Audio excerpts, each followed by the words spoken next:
চট্টগ্রামের ফটিকছড়ির দাঁতমারায় মোটরসাইকেলের মুখোমুখি সংঘর্ষে 3 দিন পর আহত আব্দুল বারেক নামে এক বৃদ্ধের মৃত্যু হয়েছে। এ ঘটনায় আহত সুহেল নামে এক যুবক চিকিৎসাধীন রয়েছে।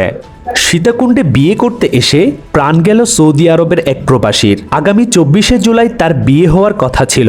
সে কারণেই তিনি সৌদি আরব থেকে গত 4 দিন আগে দেশে ফিরেন। তিনি প্রবাসী, নাম তার জুয়েল। প্রবাস থেকে আসার পর তিনি শুরু করেছেন বিয়ের কেনাকাটা, কিন্তু প্রবাস থেকে এসে বিয়ে আর করা হলো না জুয়েলের। অনাকাঙ্ক্ষিতভাবে সড়ক দুর্ঘটনায় প্রাণ গেল জুয়েলের।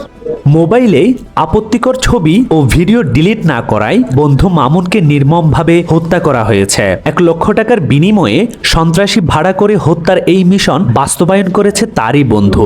হত্যার পর রেললাইনের পাশে ফেলে রাখা হয় নিহত মামুনের মরদেহ।